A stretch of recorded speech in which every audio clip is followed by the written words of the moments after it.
हातकणंगले तालुक्यातील भेंडवडे इथले शेतकरी विनोद विलास चव्हाण यांची दुभती जर्सी गाय 4 मार्च रोजी चोरीला गेली होती।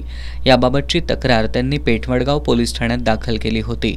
दरम्यान मेणचे इथले अनिल भाऊ देसाई यांच्या 3 दुभत्या जर्सी गायी 8 जून रोजी चोरीला गेल्या होत्या। याची नोंद ही पेठवडगाव पोलीस ठाण्यात झाली होती। त्याचप्रमाणे हातकणंगले, शिरोळ, कुरुंदवाड पोलीस ठाण्याच्या हद्दीमध्ये सुद्धा जनावरे चोरीच्या घटना घडल्या होत्या। या प्रकरणी कुरुंदवाड पोलिसांनी वैभव अनिल पुजारी, राजाराम आकाराम कांबळे, तोहिद रजाक मुल्ला आणि राहुल चंद्रकांत पुजारी या 4 संशयितांना अटक करून त्यांच्याकडून चोरीला गेलेली जनावरे हस्तगत केली होती।